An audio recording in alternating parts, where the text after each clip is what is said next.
भाजपच्या वरिष्ठ नेतृत्वाच्या शिष्टाईला मुंबईत यश आलंय। बहुतांश बंडखोरांची तलवार म्यान झालेली आहे। काही ठिकाणी बंडखोर लढण्यावर ठाम असल्याचं पाहायला मिळतंय। दिव्या ढोले, जान्हवी राणे, शिल्पा केळुसकर, नेहल शहा या बंडखोरीवर ठाम आहेत, तर कमलाकर दळवी, गजेंद्र धुमाळे, अरुण दळवी, संदीप जाधव, श्रद्धा पाटील यांची तलवार म्यान झाली आहे। जयश्री खरात, हर्षद साळवे, शशिकला कांबळे यांनीही बंडखोरी अर्ज मागे घेतलेला आहे। या संदर्भात ताजे अपडेट देत आहेत आपले प्रतिनिधी ओम देशमुख। ओम, यावेळी बहुतांश बंडखोरांची तलवार म्यान झालेली आहे, तर भाजपच्या वरिष्ठ नेतृत्वाच्या शिष्टाईला मुंबईत यश आल्याचं पाहायला मिळतंय। नक्कीच रुबीना, खरं तर भाजपच्या मुंबईतल्या नेत्यांना जी जबाबदारी खरं तर देण्यात आली होती त्यामध्ये बऱ्यापैकी ते यशस्वी झाले असं दिसतंय। कारण अनेक ठिकाणचे बंडखोर जे होते त्यांना त्यांच्या बंडखोरीपासून मागे वळवण्यामध्ये त्यांना यश आल्याचं दिसतंय।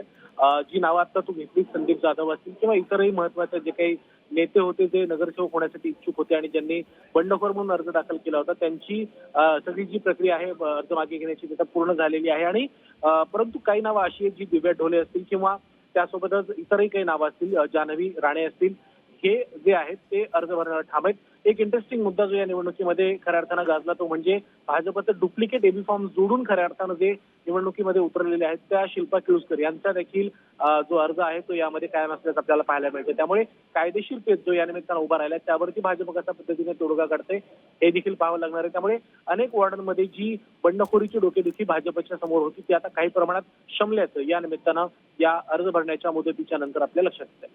निश्चित, धन्यवाद ओम ताजे अपडेट देण्यासाठी। आपण पाहतोय काही ठिकाणी बंडखोर हे कायम आहेत, तर भाजप नेतृत्वाच्या शिष्टाईला काही ठिकाणी यश आल्याचं पाहायला मिळतं।